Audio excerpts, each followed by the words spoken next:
Obviously, you will have seen our release today. The BC Green Caucus is extremely disheartened, disappointed with what we saw today. We don't accept and we find troublesome the justification that has been made for moving forward with Site C. In essence, the Premier has argued that the Cabinet could not fulfill their mandate letters were Site C to be cancelled. In essence, he's saying we have concern about bringing $4 billion onto provincial debt and what that will do to our credit rating, as well as what that potentially could do in terms of debt servicing and overall provincial revenue to debt ratios.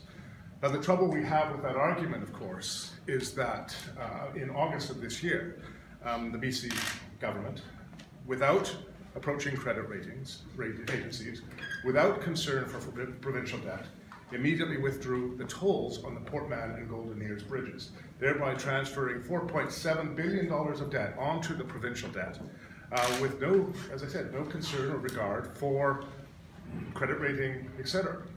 In essence, what we find out now that there is no more room for more debt without trouble and concern about credit ratings. So therein lies the issue here. What the truth really is here is that the BC government, they made a choice. They made a choice to allow the $4.7 billion debt from the Port Mann and Golden Ears bridges on the provincial book, as opposed to stopping Site C.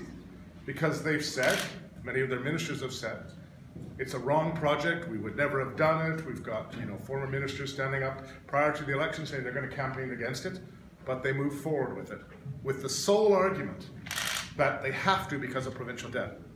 And again, we don't accept that. We think that argument is shallow because of the fact that this was not an issue when $4.7 billion was transferred on the tolls.